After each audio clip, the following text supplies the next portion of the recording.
Good morning. I'm here with Rabbi Label, immersing vessels into the water for purification. In this week's Torah portion, we learned the laws of purification. Torah says that if a person speaks gossip or slander, God forbid, they become unclean, spiritually unclean, and they need to be quarantined outside of the camp, like a timeout, to reflect on what they did and how their words hurt somebody and cause pain and separation.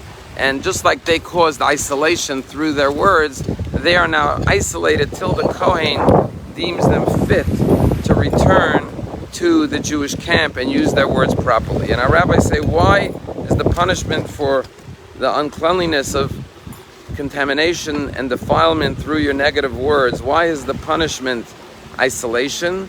Because God gave us the gift of friendship. And the way friendships are nurtured and preserved is through kind words and generous words and loving words. But when we use our words negatively and cause hurt and pain, we create friction and separation and isolation and loneliness and alienation amongst people. And therefore, when you realize the loneliness of being alone and you recognize what you've done, the hurt you've caused, when you return into the community, into society, you will be more careful to use your words in a positive way. Indeed, the person who was contaminated with the tsaras, with the leprosy, had to understand that when we use our words negatively, words have great power. And when you speak negative words, you could actually cause more pain than a physical abuse. As we know, that unlike what we were taught in kindergarten, that sticks and stones will break our bones, but words will never harm us, words can have everlasting effects.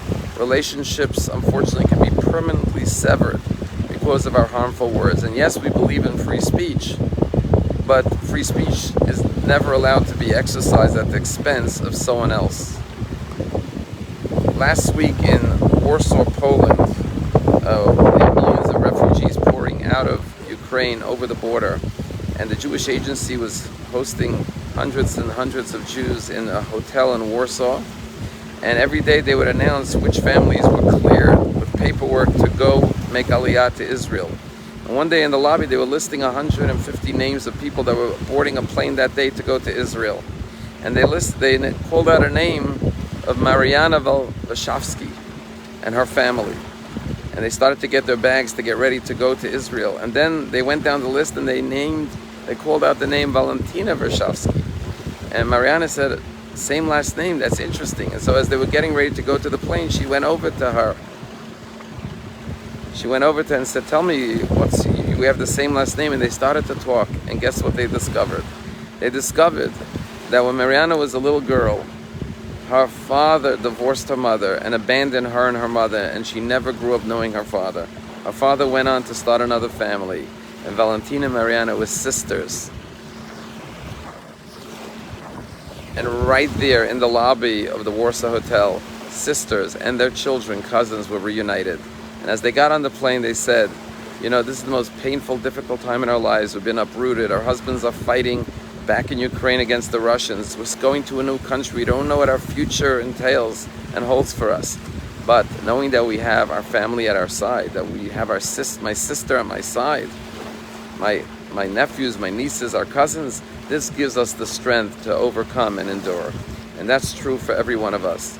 Life presents challenges. God gave us friendships. God gave us the ability to have words, to share our feelings and our thoughts, to come closer to one another, so we could have the strength to overcome life's challenges with love and joy and peace. We should never use those words in a harmful way to cause separation, hurt, and alienation. Have a wonderful day.